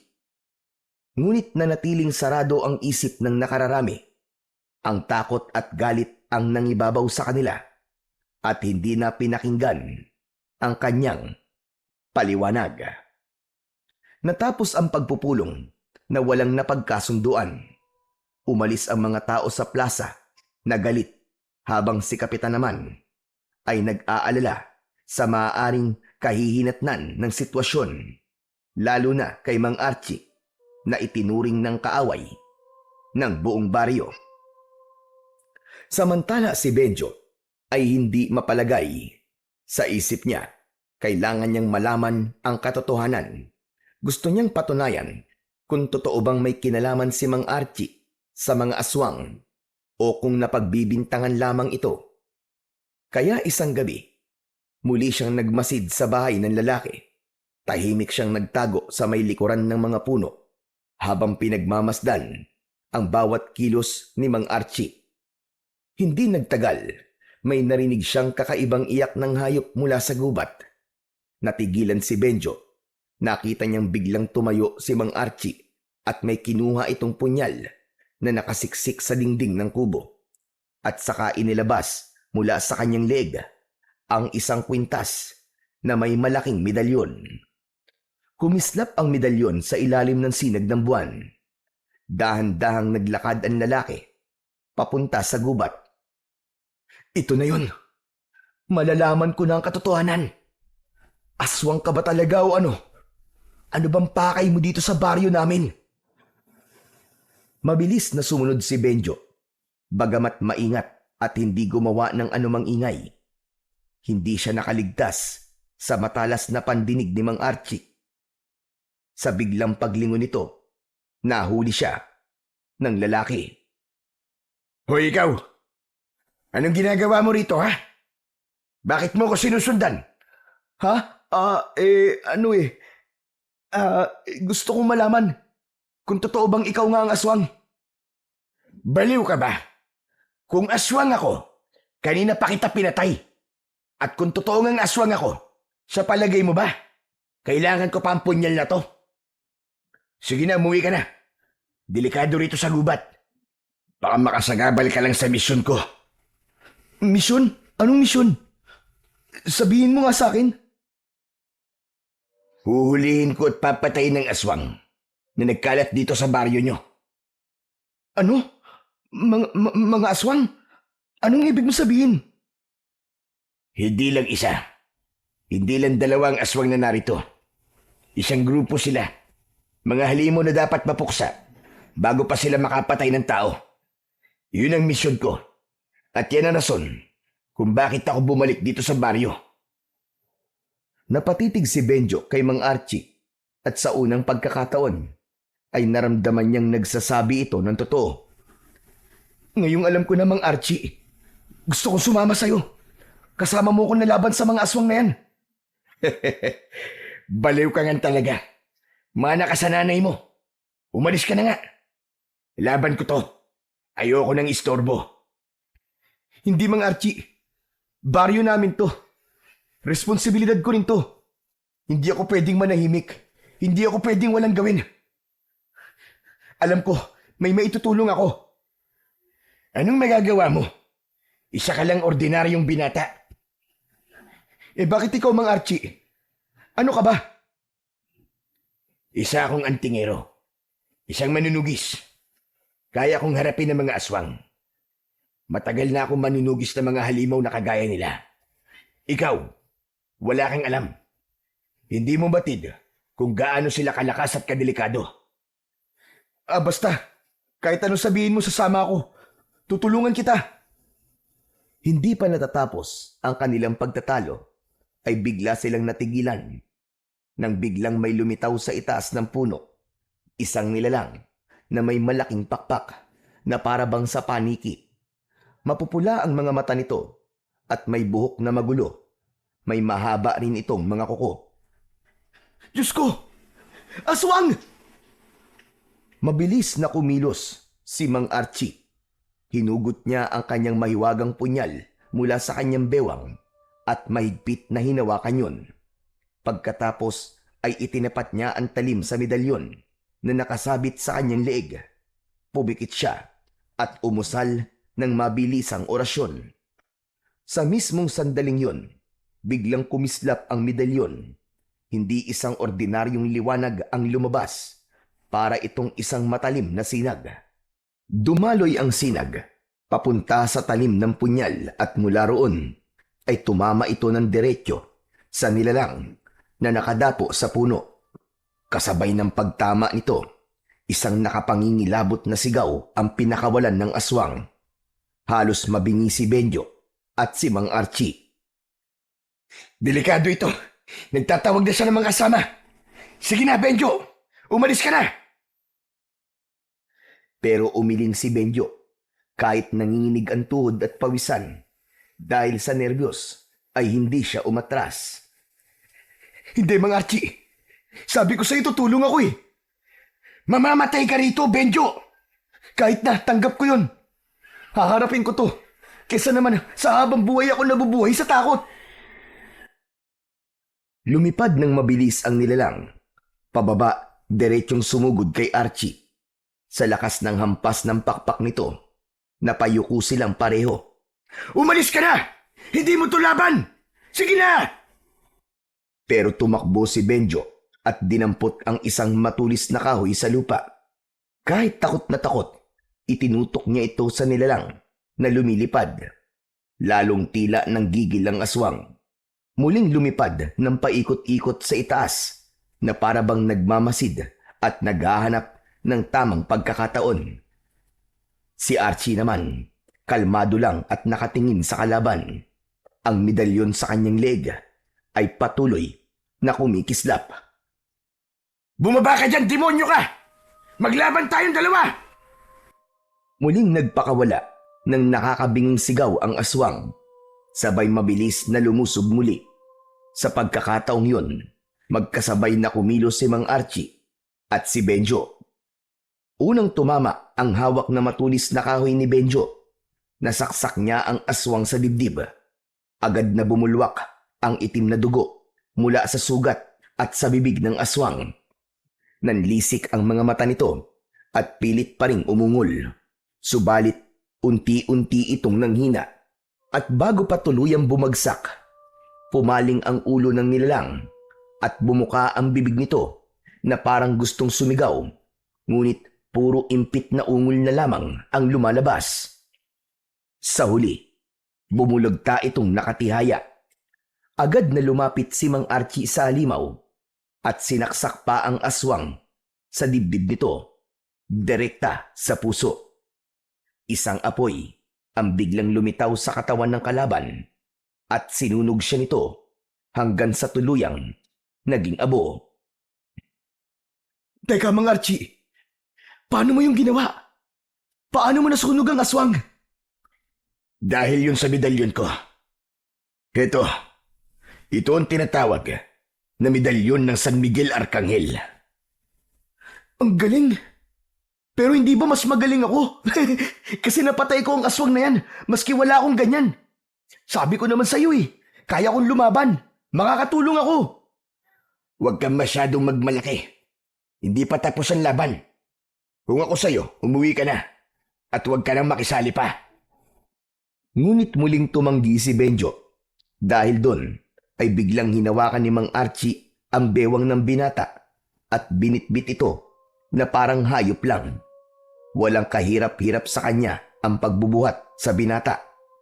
Mabilis din ang kilos nito at ilang sandali ay nakarating na sila sa bahay ni na Benjo. Ano ba? Bitiwan mo ako!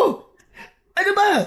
Mang Archie naman Nakakalula ang ginagawa mo Sa lakas ng kanyang sigaw, biglang lumabas si Aling Marta. Napasinghap siya nang makita si Mang Archie na bitbit ang anak niya. Agad siyang kumuha ng pamalo at sinugod ang lalaki. Hayop kang aswang ka! Bitiwan mo ang anak ko! Mga kapitbahay! Mga kapitbahay, may aswang! Tulungan niyo kami! Sunod-sunod ang ginawa niyang pagpalo kay Mang Archie habang pinagmumura ito. Nagsilabasan ang mga tao, dala-dala ang kanilang mga sandata, palakol 2x2 at kahit mga matatalas na itak. Hindi agad nakakilos si Mang Archie dahil sa bilis ng pangyayari. Napilitan siyang bitiwan si Benjo na bumagsak sa lupa. Nang makita ng mga tao, sabay nilang pinagtulungang paluin si Mang Archie. May isa pang biglang sumaksak sa kanyang likod. Pero laking gulat ng lahat nang hindi man lang ito tinablan. Tama na! Ano ba, tigilan niyo na yan! Tama na! Mali kayo ng hinala! Hindi siyang kalaban natin! Hindi siya ang aswang! Ano ka mo? Ano bang pinagsasasabi mo, Benjo? Na itotoong sinasabi ko. Si Mang Archie, isa siyang antingero, isang manunugis. Isa siyang tunay na manunugis ng mga aswang, Nay. Kakampi natin siya! Hindi kaaway! Nanlaki ang mga mata ni Aling Marta sa sinabi ng kanyang anak. Hindi siya makapaniwala sa mga narinig. Samantalang ang mga tao ay nagkatinginan, naguguluhan kung paniniwalaan ba nila ang binata o ipagpapatuloy ang kanilang galit. Pero baka naman ikaw ang nagkakamali, anak. Nakita ko bitbit ka niya at walang kahirap-hirap. Tapos, hindi, Nay. Mali kayo. Maling-mali. Maniwala kayo sa akin, Nay. Ako ang nakakita. Totoong may aswang. Pero hindi si Mang Archie. Tila naman napahiya ang mga taong nanakit. Unti-unti silang lumayo. Siya namang pagdating ni Kapitan Iking, pawis na pawis at halata ang nerbiyos sa mukha. May aswang sa bukid, mga kasama! May aswang sa bukid! 3 sila nakita ko! Ho? Narinig mo ko, Benjo? May 3 aswang sa bukid, mga kababaryo. Kailangan ko tulong nyo. Hulihin natin ang mga aswang na yun para matapos na ang problema natin dito sa baryo. Napalingon siya kay Mang Archie at agad na lumapit. Archie, tulungan mo kami. Alam kong kaya-kaya mo silang harapin. Nakikiusap ako sa'yo. Tumayo ang lalaki at bahagyang tumango. Kahit masakit ang katawan sa tinamong pambubugbog ng mga tao, ay hindi nito tinanggihan ang panawagan sa kanya ng kaibigang kapitan. Kumilos ang mga tao. Sumama sila sa pagtugis sa mga aswang. At pagdating nila sa bukid, nasindak sila sa kanilang nakita. May 3 aswang na kasalukuyang nilalapa ang isang patay na kalabaw. Ngunit nang mapansin nila ang presensya ng mga tao, hindi pa man nakakalapit ang grupo, ay bigla silang nag-anyong itim na aso at mabilis na tumakbo at nagtago. Sundan natin! Huwag hayaang makalayo ang mga hayop na yan! Dapat na silang mamatay! Agad na sumugod si Kapitan Iking at Mang Archie sa direksyong tinahak ng mga nilalang. Tumakbo sila hanggang sa masukal na bahagi ng kabukiran. Ngunit wala na. Hindi na nila naabutan ang mga halimaw. Mariing napasuntok pa sa lupa si Archie. Gigil na gigil ito at napamura ng malakas. Mga bisit na yan! Magagaling talagang magtago! May araw din kayo. Matatapos din ang kasamaan yung mga hayop kayo. Tahimik lang ang mga tao. Ang ilan ay natigilan. Ang iba naman ay napayuko. Saksi sila sa lahat ng nangyari. Kung paanong ang estrangherong kanilang kinatatakutan ang nanguna mismo sa pagtugis sa mga halimaw. Kung paanong ipinakita niya na wala siyang ibang hangad kundi protektahan ang baryo laban sa mga aswang. Habang naglalakad sila pabalik ng baryo, makikita ang hiya sa muka ng bawat isa. Ang kanina lang na nag-aakusa sa kanya, hindi na makatingin ng diretso sa lalaki. Ramdam nila ang bigat ng kanilang konsensya. Napagtanto nila na nagkamali sila ng paratang at panghuhusga. Sa kanilang pagbalik sa baryo, dumiretso sila sa barangay hall at doon nagsalita na si Kapitan Iking. Hinarap niya ang mga tao. Ngayon alam nyo na ang totoo. Hindi aswang si Archie. Isa siyang antingerong manunugis. Isang tunay na manunugis ng aswang. Matagal ko na itong alam. Pero hindi ko masabi-sabi sa inyo dahil ayaw niya. Bumalik siya dito hindi para manggulo, kundi para tulungan tayong lahat. Kung wala siya, malamang matagal na tayong napatay ng mga aswang na yon. Lagi niyo siyang nakikita sa gabi. Gumagala dahil nagbabantay siya sa dilim. Pinipigilan ang anumang pag-atake ng mga kalaban. Agad na umugong ang bulungan sa loob. Halatang nagsisisiyan ang mga tao. May ilan sa kanila na napayuko na. Tapos ay tumingin sila kay Aling Marta na pasimuno ng tsismis. Oo na! Oo na, kasalanan ko na! Huwag niyo na akong tignan ng ganyan! Dahan-dahang lumapit si Aling Marta. Nanginginig ang kamay. Naluluwa din ang kanyang mga mata. Archie, patawarin mo ako. Ako ang nanguna sa paninira sa iyo. Tinawag kitang aswang. Pinaratangan ng masama. Tapos sinaktan pa kita. Hindi ko alam. Patawarin mo ko. Nagkamali ako, Archie. Naiintindihan ko. Alam kong takot kayo. Kaya nyo nagawa mga bagay na yun. Pero huwag kayong mag-alala. Wala akong galit sa inyo. Ang mahalaga ngayon, kailangan natin kumilos bago pa sila muling umatake. Napayuko si Aling Marta. Tuluyan ng umagos ang kanyang luha. Ano ang plano natin ngayon, Archie? Kailangan natin silang mabitag, Kapitan. At para magawa ko yun, kailangan silang palabasin sa kanilang mga lungga. Kailangan natin ng pain. At kapag kumagat sila, doon natin sila huhulihin. Ako na lang! Ako na lang ang magiging pain! Nagulat ang lahat. Lumingon sila kay Benjo, lalo na si Aling Marta, na halos matulala sa narinig. Ano ka ba, anak?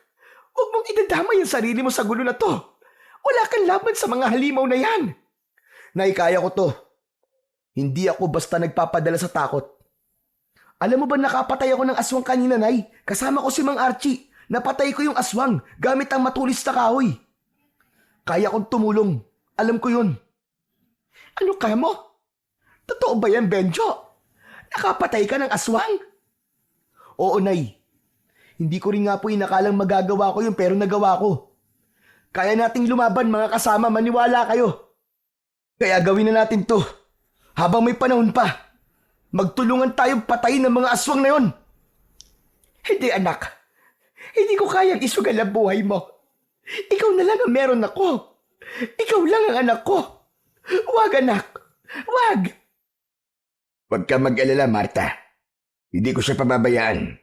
Kung siya man ang gagamitin natin pain, sisiguraduhin ko na ligtas siya. Pero paano kung di mo siya mailigtas, Archie? Paano kung mangyari sa kanya kinatatakutan ko? Huminga ng malalim si Benjo at hinarap ang kanyang ina. Naihayaan mo na ako, kaya ko to.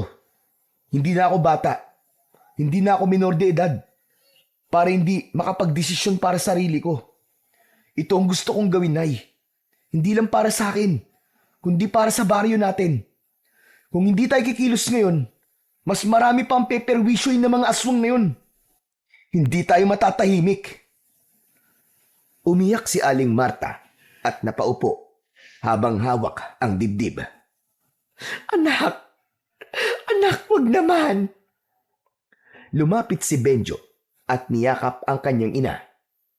Nay, magtiwala kayo sa akin, gagawin ko to. Hindi lang dahil anak mo ko, kundi dahil parte ako ng baryong to. Sa huli, wala nang nasabi si Aling Marta. Ang mga tao'y nanahimik. Ramdam ang bigat ng desisyon ni Benjo. Isa itong sakripisyo na hindi basta-basta. Ngunit sa kanyang tapang, unti-unti nilang nakita ang pag-asa na maaaring matapos na ang pananalasa ng mga aswang. Lumipas ang ilang araw, ang baryo ay bumuo ng konkretong plano kung paano nila mahuhuli ang mga aswang. Gaya ng napagkasunduan, si Benjo ang magsisilbing pain. Bagamat mabigat para sa kanyang ina ito, yun lang ang nakikita nilang paraan para mapilitang lumabas ang mga halimaw mula sa kanilang pinagtataguan. Dumating ang pinakahinihintay nilang gabi. Si Kapitan Iking ay may dalang itak. Ang mga kasama nilang mga kababaryo ay may dalang mga sibat, buntut pagi, itak at iba pang mga sandata. Ang ilan ay may dalang krus, asin, bawang na nakasabit sa leeg. Hawak naman ni Archie ang kanyang sagradong punyal at nakasabit pa rin sa kanyang leeg ang kanyang medalyon. Tumungo na sila sa gubat. Si Benjo ang pumuesto sa gitna ng mga nagtataasang puno at ang iba nagtago sa likod ng matataas na damo. Kinakabahan si Benjo. Ramdam niya ang mabilis na tibok ng kanyang puso, pero pinipilit niyang maging matatag. Sa isip niya, hindi na siya pwedeng umatras. Inihanda na lamang niya ang kanyang sarili. Tahimik ang paligid nung una, ngunit makalipas ang ilang minuto, nagsimula ng mag-iba ang simoy ng hangin. May kakaibang amoy, mapanghi, mabaho, at parabang amoy ng nabubulok na karne. Sunod nilang narinig ang mga kakaibang kaluskos sa paligid, mga yabag na papalapit at mga ungol na parabang galing sa ilalim ng lupa. Napalunok si Benjo. Pinagpapawisan na siya ng malapot. Maya-maya pa ay nagsimula ng umalingaw-ngaw ang alulong ng mga aswang. Malakas at talagang nakapangingilabot. Ilang sandali mula sa kung saan ay biglang lumabas ang tatlong aswang. Dahan-dahan silang lumapit kay Benjo, ngunit bago pa man sila tuluyang makalapit, agad nang pumagitna si Mang Archie. Hawak nito ang punyal at mabilis na itinapat ito sa medalyon at umusal ng orasyon. Agad itong lumiwanag at ang sinag ng medalyon ay tumama sa talim ng punyal. Gumawa ito ng liwanag na mula sa refleksyon ng medalyon at ng punyal. Tumama ito sa isang aswang. Nagsisisigaw ang halimaw. Hawak ang sarili nitong dibdib. Ilang sandali lang yun. Tapos ay natunaw na ito at naging abo. Nagngit-ngit ang dalawang halimaw na natira. Ang isa ay naging isang dambuhalang aso. Umalulong ng napakalakas. At ang isa naman ay nagkaroon ng malapad na pakpak. Ngunit bago pa ito makalipad, isang tali ang agad na sumilo sa aswang. At sa kabilang dulo ng tali, naroon ang kapitan. At sa isang mabilis na paglusob, lumitaw ang mga tao sa paligid at agad na sinugod ang mga aswang. Sumirit ang dugo kasunod ng matinding sigaw. At gaya ng una, ilang sandali lang, natunaw ang mga ito at naging abo. Tahimik ang sumunod na sandali. Tanging hingal at pagod ng mga tao ang naririnig. Wala na ba? Tapos na ba? Hindi ko alam, Benjo. Pero malalaman natin mamaya kung tapos na ba talaga. Pero may gusto lang sana akong sabihin. Walancho, napahanga mo ako ha. Matapang ka. Magaling, Benjo. Pabalik na sana sila sa baryo, pero bigla silang tumigil nang may marinig na malakas na alulong mula sa di kalayuan. Sandali lang. Magsipaganda kayo mga kasama. May paparating pang ibang kalaban. Mula sa dilim ay lumitaw ang isang napakalaking nilalang. Higit itong mas mataas at mas matipuno kaysa sa mga nauna nilang nakalaban. Ang balat nito ay kulay abo. Mahaba ang kuko na tila bakal sa tigas. Kasunod nito, ang apat niyang alagad. Mga hangal, pinatay niyo ang aking mga alagad. Ngayon, pagbabayaran niyo ng buhay niyo ang inyong ginawa. Ang tigas naman ang mukha mo. Eh di ba kayo naman ang nauna? Pinapatay niyo ang kabuhayan ng mga tao sa baryo namin. Pinapatay niyo mga hayop namin. Tapos kami pa magbabayad. Naningil lang kami dahil yun ang dapat. At ano ang sisigilin mo, tanda? Kami ang mas nakatataas sa inyo. Wala kayong karapatan na adlangan ang lahi namin. At kayo, pagkain lang namin kayo. Tama ng kayabangan mong hayop ka. Matagal na kitang hinahanap. At ngayon nagpakita ka na. Sisiguraduhin ko na ito na ang magiging katapusan mo. Katapusan ko. Hangal, hindi porket may medalyo ka, ay magyayabang ka na sa harapan ko. Hindi mo alam ang tunay kong lakas at kapangyarihan. Tumigil ka! Hindi kami natatakot sa inyo! Lahat ng ginawa niyo sa baryo namin, pagbabayaran niyo! Pinatay niyo ang baboy namin! Kailangan niyo magbayad! Matapang ka bata ka. Pwes, kung kamatayan ang hiling nyo, ibibigay ko sa inyo ang inyong kahilingan.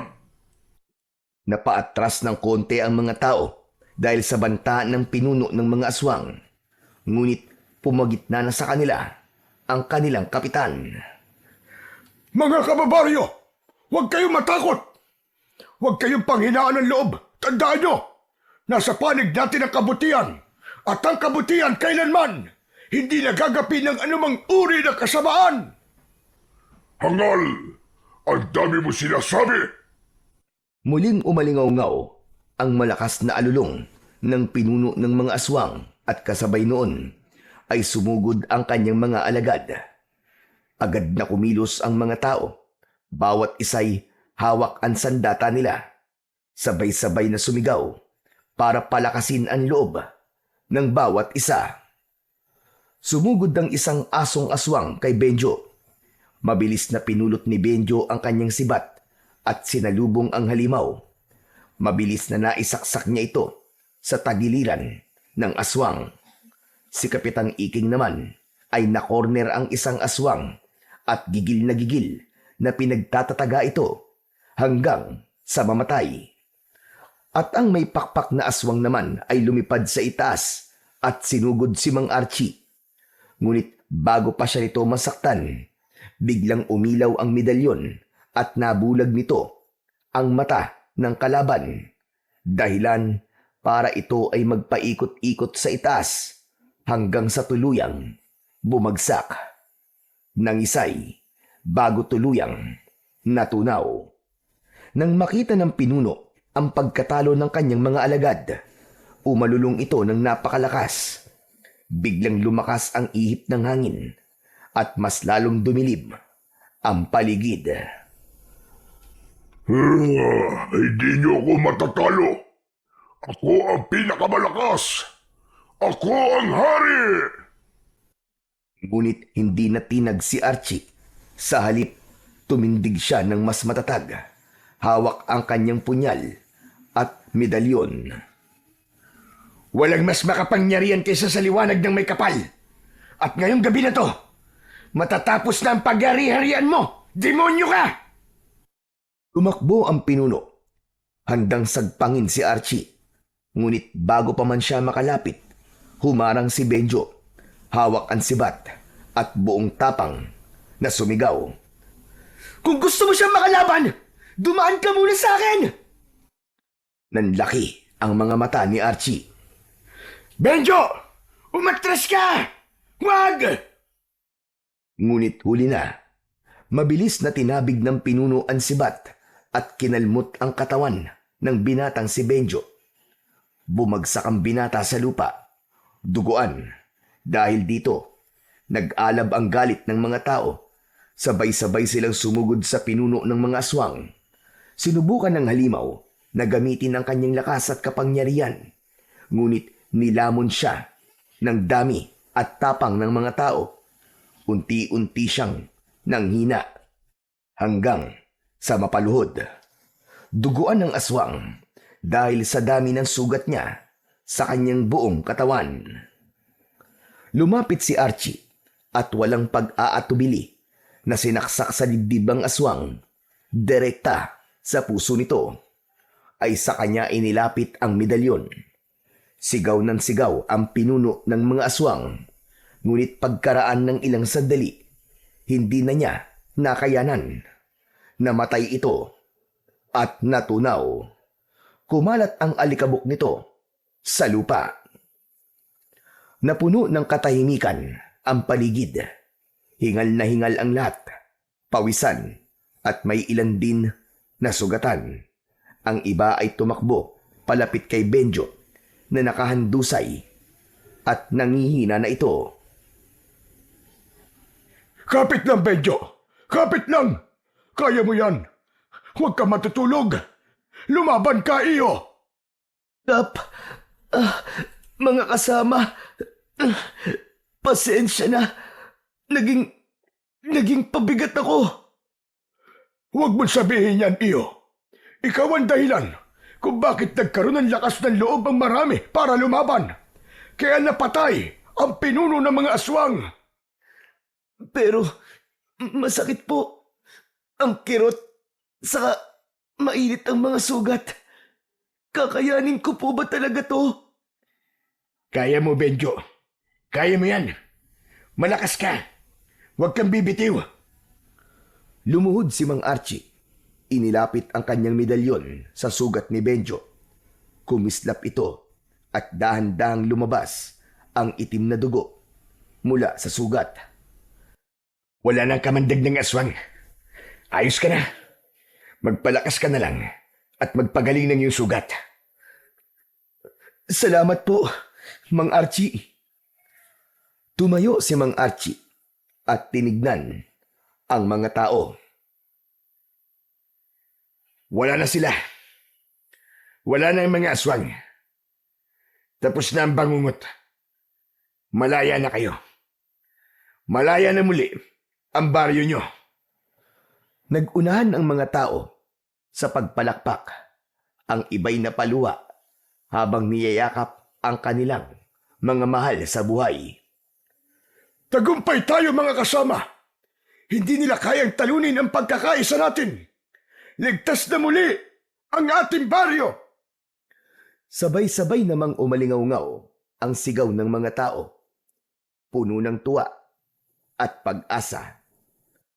Ilang sandali pa ang lumipas. Tinulungan na nila ang mga sugatan at umuwi na sila sa baryo. Tahimik ang lahat sa kanilang paglalakad. Pagdating nila sa baryo, kagad na sinalubong sila ng kanilang mga kababaryo na naiwan at ang kanilang mga mahal sa buhay.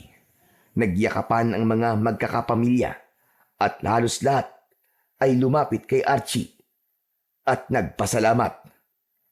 Ngunit sa kabila ng kasiyahan, biglang nagsalita ang lalaki. Bukas, pagsikat ng araw, aalis na ako. Tapos na ang laban ko dito. Nagulat ang lahat sa kanyang sinabi. Mabilis ang naging tugon ng ilan. Pero bakit naman? Kailangan ba talaga? Agad-agad ay umalis ka. Kaya nga naman, pwede ka namang dito na tumira sa baryo namin, Archie. Tama si Nanay, Mang Archie. Dito ka na lang tumira. Sandaling natahimik si Mang Archie. Pinagmasdan niya ang muka ng bawat isa. Napangiti siya at sa unang pagkakataon ay ramdam niya ang tunay na pagtanggap mula sa mga tao. Hindi na sila nagdududa. Hindi na siya pinag-iisipan ng masama. Hindi na panganib ang tingin sa kanya. Sa halip, ang mga mata nila ay puno ng pasasalamat at pagtitiwala. Salamat. Salamat sa inyong lahat, mga kasama. Pero hindi pa dito nagtatapos ang laban ko. Hanggat may aswang na gumagala, hanggat may mga taong nalalagay sa panganib, kailangan ko magpatuloy. Hindi ako maaaring manatili sa isang lugar lamang. Tahimik ang lahat. Mabigat ang kanilang dibdib sa naging desisyon ng lalaki. Pero tinanggap nila yon. Masumanga sila sa angking dedikasyon nito sa kanyang mga gawain. Ang dating estranghero na kanilang kinatatakutan at gustong itaboy. Ngayon sa mga mata nila, isa na itong bayani at tunay na tagapagtanggol. Lumapit si Archie at niyakap ng maigpit si Kapitan Iking. Kapitan Iking, maraming salamat po sa lahat. Sana, ipagpatuloy mo ang maganda mong pamumuno sa baryo na to. Gabayan mo silang lahat. Oo, Archie. Gagawin ko yun. Maraming salamat din sa lahat ng tulong mo. Hindi ka namin makakalimutan. Pagkatapos, nilapitan niya si Benjo. Inabot niya rito ang isang maliit na agimat na nakatali sa pulang sinulid. Teka, ano po ito, Mang Archie? Ang bagay na yan ay isang agimat, Benjo. Sa'yo na yan, dahil napahanga mo ko sa angkin mong katapangan. Ito ang tanda ng paghanga at tiwala ko sa'yo. Magagamit mo ang bagay na to sa pagtatanggol mo dito sa baryo nyo. Hindi ko alam kung magkikita pa tayo ulit. Pero sana nga, muli ko kayong makasama. Kayong lahat. Napangiti ang binata habang hawak ang agimat na ibinigay sa kanya ni Mang Archie. Itinapat niya yon sa kanyang dibdib. Salamat po. Promise, hindi ko ay bibiguin, Mang Archie. Gagamitin ko po to para protektahan silang lahat.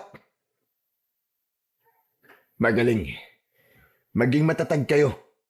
Ang lakas nyo ay nasa pagkakaisa. Huwag kayong matakot. At tigit sa lahat, alalahanin nyo. Hindi lahat ng nilalang na mukhang kaaway ay kaaway nga. Sana matuto na kayo na wag agad manguhusga ng iba. Nangako ang mga tao na susundin nila ang lahat ng habilin ni Mang Archie. At mula noon, naging inspirasyon si Mang Archie sa buong baryo. Madalas ikwento ng matatanda sa mga bata ang kanyang ginawa, kung paano niya hinarap ang panganib na walang pag-aalinlangan at kung paano niya itinuro sa kanila na ang tunay na lakas nila ay ang kanilang pagkakaisa. Nagkaroon ng pagbabago sa kanilang pamumuhay. Ang mga kabataan ay natutong magtulungan at ang mga matatanda naman naging mas bukas sa pakikinig at pag-unawa. Hindi na sila mabilis na mangusga ng kapwa. Bagkus ay natuto silang tumingin ng mas malalim sa likod ng bawat anyo at pagkatao ng mga taong nakikilala nila. Sa paglipas ng mga araw at taon, may mga umaasa pa rin na muling babalik si Mang Archie. Ang lalaking naging alamat, isang gabay na patuloy na nagbibigay ng lakas at pag-asa sa bawat puso ng mga taga-baryo na kahit wala siya sa kanilang piling, ang kanyang alaala ay mananatiling buhay kailanman.